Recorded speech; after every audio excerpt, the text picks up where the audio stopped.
What's up, guys? It's Eric from Rare Candy, and today I'm back with the second round of the recent league challenge that Marcus and myself got to go attend. Speaking of which, this is actually going to be both the Rare Candy boys playing each other here. So here we have Marcus on the left playing Aquabox. So it's got Seismitoad EX, Glaceon EX, Manaphy EX, just a bunch of different water Pokemon in it. And then myself, I'm playing Accelgor Wobbuffet on the right. So it is worth noting this is an expanded format tournament, so that means that we can use cards all the way back from black and white up until the newest set, Steam Siege. So we have some expanded regionals that are be coming up, so a lot of league challenges in different areas right now are expanded. And this was one of them. So should be an interesting matchup since Marcus does have some cards that can nullify the lock that I have. But then also, it's hard to say because I can hit Seismitoad for weakness with Accelgor. So it's hard to say what will actually happen in this match. Okay, and we do start with, looks like 2 Shelmets. So that's actually pretty good for us. And here Marcus starts with a Glaceon EX. Glaceon can be a little annoying against Accelgor, just because it has that attack Crystal Ray, does 70 damage, and prevents your opponent's evolution Pokemon from doing any damage to it. So we can still poison and paralyze it with our Accelgors, but we won't be able to do damage from the actual attack though. So combined with Rough Seas that Marcus plays, it could take a while to actually knock out this Glaceon. So here he's just going to Ultra Ball.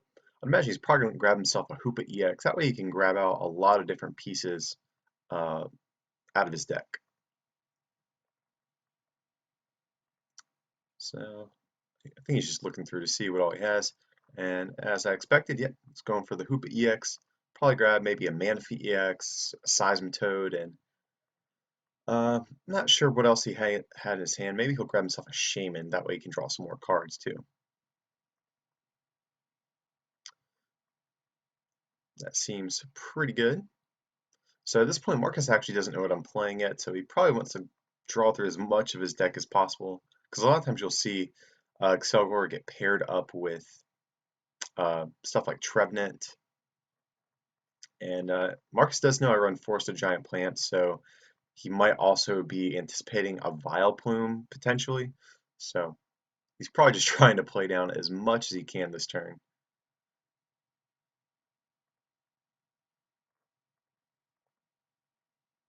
He's got a couple options. He has that promo Shaman EX in his hand, I see. Getting the Fighting Fury Belt down on Seismitoad, that's actually a really good idea. Seismitoad EX is weak against grass, so putting that Fighting Fury Belt on it will hopefully allow it to live an extra turn or so.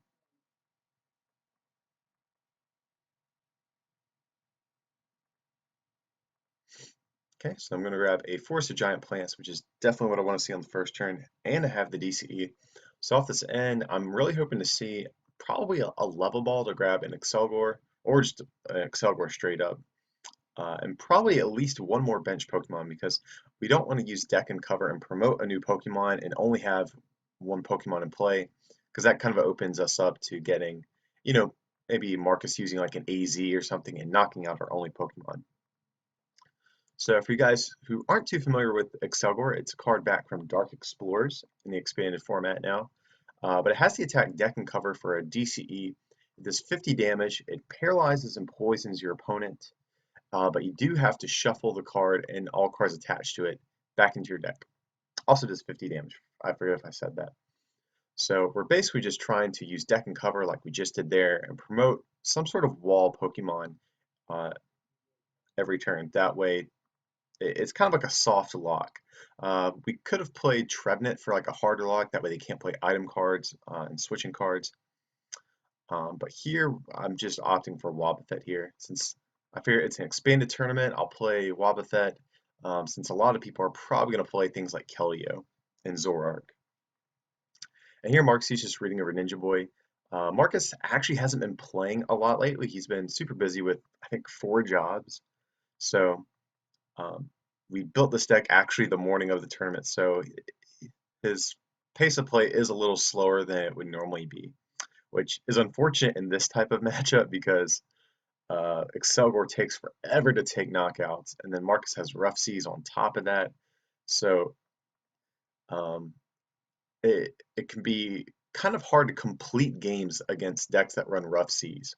So that's the only thing I'm really worried about. I feel confident about my matchup against the Aquabox deck, but I'm just worried about time because, like I said, Accelgor takes a while to get knockouts, and then rough seas and that grass shaman that Marcus has just makes it that much slower. So we're really going to be pressed for time in this round here.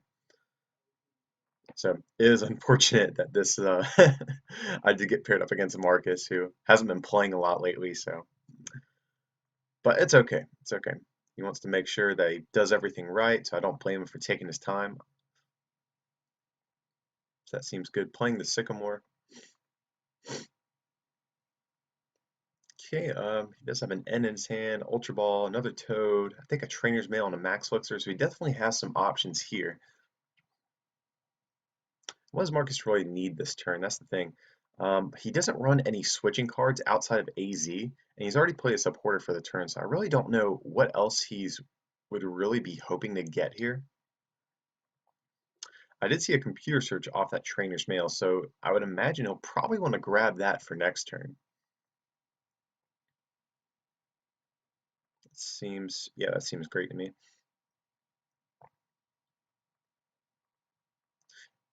And here on my last turn, I did grab an N off of the Versa Seeker I had in hand, just in case of a Quaking Punch. So Marcus could theoretically play down his whole hand and just, um, play down to like a 1 or 2 card hand, and then he knows all I have is an N, and then he could get a free um, new hand basically. So that's an option for him as well. But to be honest, he has an AZ in his hand, and I really don't know what else he really wants at this point. So here he's going to discard N, and he's thinking about discarding the AZ. He knows that's going to be an important card in this matchup, so I think he's a little hesitant about getting rid of it. But I think he's only played like one Versus Seeker so far, so I think he can afford to discard it. But here he's getting out the Grass Shaman EX. On paper, it's definitely a good card. In this matchup, though, I'm not sure how I feel about it, just because the only Pokemon that's ever going to be damaged is his active, and that Shaman only heals from the bench. And so Marcus had a computer search in his hand, so I definitely wanted to end no matter what. Even if I drew a Sycamore, I definitely would have preferred to end to get rid of that card out of his hand. So here, I actually grab a couple things. I have a Mew EX, which is what we want to see, an Accelgor. And I have a computer search. It looks like I'm eyeing down. So what am I going to discard that? I believe the Muna, that looks like the prime thing I'm thinking about discarding. A little bit unfortunate just because Musharna does help draw through your deck and help ensure that you get a double colorless energy every turn. But here it looks like I'm debating, do I get rid of the Forest of Giant Plants? Do I get rid of Mew? But I think the right thing to do is get rid of the Forest of Giant Plants. Mew is very important because Mew EX, in case you guys aren't familiar with it, it has the ability Versatile. It lets you copy any attack of any Pokemon in play. You just need the energy to do it. So with Mew EX, we can use deck and cover without having to actually shuffle our Accelgors back into our deck. So it's really nice. It helps us just ensure a deck and cover every turn. And here I'm going to grab an N off that Versus Seeker again, just in case Marcus does have a way to get out of the lock and might Quaking Punch us. So I don't want to be stuck with just a Versus Seeker in hand under item lock. Here we're just going to promote Wobbuffet. And it did hurt having to get rid of that Forest just because we really want to keep bumping these rough seas out of play just because it's really going to slow us down in terms of taking knockouts like I've been saying. So here Marcus gets an energy down on the Seismitoad EX. Again, does he have the Versus Seeker though to play AZ? And here he does not. Unfortunately, I have to end yet again. We didn't have any other supporters in the discard to pick from. So I'm a little bit upset we had to actually play that. because I knew Marcus didn't have anything, but we really have to get a double colorless energy down to do anything. So it's unfortunate, but it was the only real play to do in that situation. So here we'll attach. Unfortunately, we didn't get a Mew EX, but we still have two Shelmets on the bench, so we'll probably be able to deck and cover next turn no matter what, assuming we have a supporter in hand.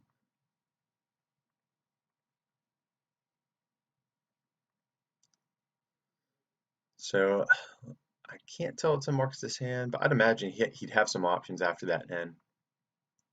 So, oh yeah, he does have the computer search, so he will be able to AZ and finally break this lock that I've been working so hard on. So this is what I mean. It's Accelgor takes knockouts very slowly. So when something like this happens where you're about to knock out your opponent's EX and they AZ it up, it's very, very very annoying to say the least. Here he'll be able to pick up that Glaceon, prevent myself from taking two prizes, and then here you can Grenade Hammer and knock out the Wobbuffet Max Elixir. So that's cool. He can start powering that Glaceon back up. That's not bad. Two energy on it out of nowhere, so that's definitely good. He'll have a backup attacker in case this Toad goes down.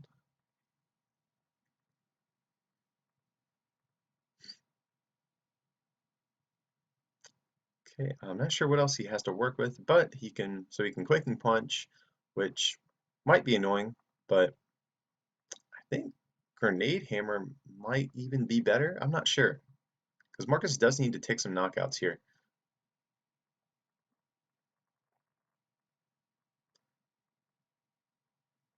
Okay,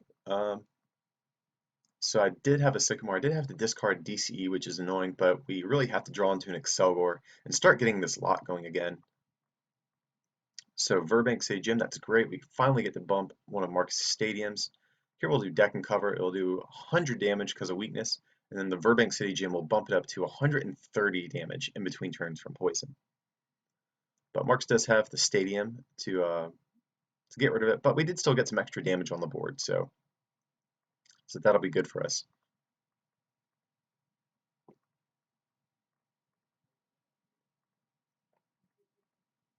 Cool. So luckily Marcus did not have an AZ to play that turn or a Versus Seeker, so that kind of tells us as long as we can draw into an Accelgor on the next turn and a DCE, we'll be able to take a knockout on this Seismitoad. It is kind of annoying we will have to use actual Accelgors as opposed to Mute to take these knockouts, but nevertheless it'll give us two prizes, so gotta do what you gotta do sometimes. So here, looks like we're eyeing down a Chorus.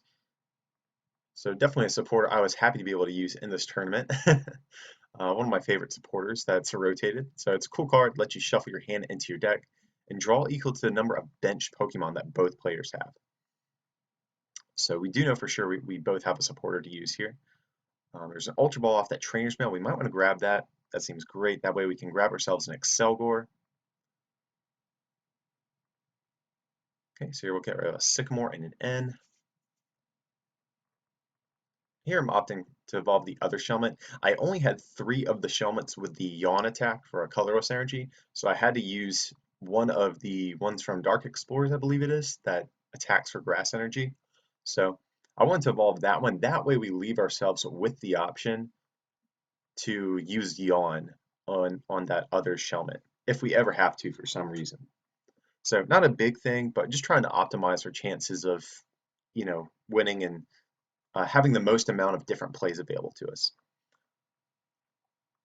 So here we did draw into a Force of Giant Plants, which is cool. I don't know if we want to play it down though, just because Marcus doesn't have any damage to heal off next turn, and he could potentially just bump the stadium again. So I prefer to play that down once there is actual damage on Marcus's board that he'll be able to heal. Because we're just going to take a knockout here. He won't be able to use that Rough Seas on his Toad next turn. Well, I say we're going to take a knockout, but we still need a double colorless energy at this point.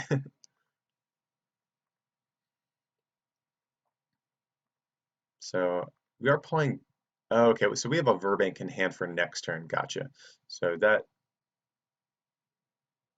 So I like that play because we don't really need this forest of giant plants. So we're almost kind of baiting Marcus into bumping it with the rough seas. That way we can replace that rough seas with a Verbank. And so we're kind of helping reduce the chances of that Verbank getting knocked out by a different stadium. So it's definitely good. We do need a double colorless energy. Do we have one in hand? Okay, so we will be able to knock out Marcus's Seismitoad EX here, taking the first knockout of the game. Here I'm just opting to bench Shame and draw some extra cards, maybe thin out my deck a little bit in case of an N. So just going to grab that Versus Seeker. Unfortunately, we didn't get anything we could really play down. I was hoping to get like maybe another Accelgor down on the board or something. But nevertheless, our deck is starting to get pretty thin, so we'll be able to draw into these Accelgors and Mews more easily in the coming turns. Oh, and here I believe you were asking a judge about the ruling. Do you take your prizes here or do you promote a new Pokemon first? So I think that's why it took me a second, because we were waiting to hear about the ruling. But here I believe you should probably promote Wobbuffet. I was thinking maybe promoting Accelgor because even if he gets a Fighting Fury Belt on this Glaceon, that's not enough damage to actually knock out Accelgor. But if Marcus has a Ninja Boy, he would be able to just replace that Glaceon with a Seismitoad and use Grenade Hammer to knock out our only Accelgor. So I definitely think Wobbuffet is the better play here. And it takes like a Shaman play um, out of Marcus's equation too, just because Wobbuffet has that nice Bide Barricade ability that shuts off 9 non-psychic type abilities. So Marcus is going to use Ultra Ball, grab himself another Seismitoad. So yeah, he did have one in the deck. So if he has Versus Seeker in hand, he would have been able to get another one out of the deck.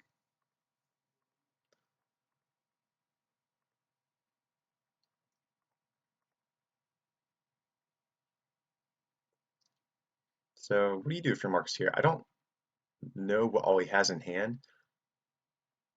He can definitely take a knockout on this Wobbuffet and start drawing some prizes. I'm guessing he has Lysander. It looks like he's kind of eyeing down my board, trying to decide what to do here.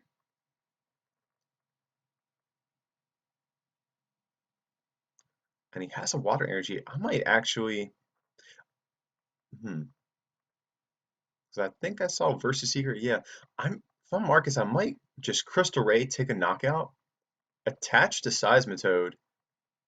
Oh, he already attached this turn, I believe. But I would maybe save that for AZ for next turn when you know the lock is going to be started. And that way you can just pick up this paralyzed Glaceon and attach the Toad and start attacking with that instead. Here, we're going to see a teammates come down. Definitely want to grab ourselves a double colorless energy here. That's the big thing we really know that we want. And maybe a Mew EX, that would be good too. I don't know what all we have in our hand, so it's hard to say what I might be contemplating here. A Verbank City Gym would also be good too. But I believe we still have one in our hand from last turn, so we will be able to put that down as well. Oh, and here, yeah, this is what happened, guys. So like I was saying with this Accelgor deck, it already has a hard time completing games. But when you factor in things like Rough Seas and Mark's had a couple turns where he was taking probably a little longer than normal. Like I said, he hasn't been playing as much lately. We did go to time, and in best of one game series like this, if neither player's completed a win condition, it does go to a tie. And we just didn't have enough time to actually complete an actual game here. So unfortunately, we did have to tie this. No one likes ties, I know, but it happens. So yeah, a little unfortunate, a little anticlimactic to watch, I know, but at least you guys got to see both these decks in action. At this tournament, Marcus actually finished fourth, I believe, this day. Myself, um, not as well.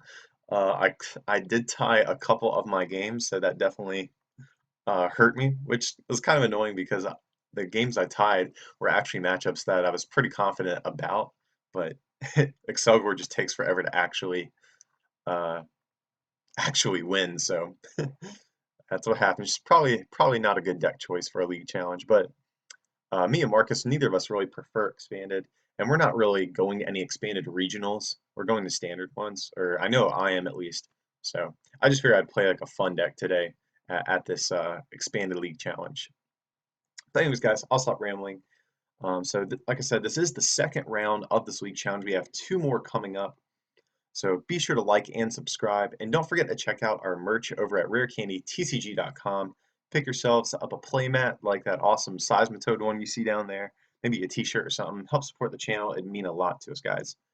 But with that, I appreciate all of you watching, and we'll see you for the next one, okay?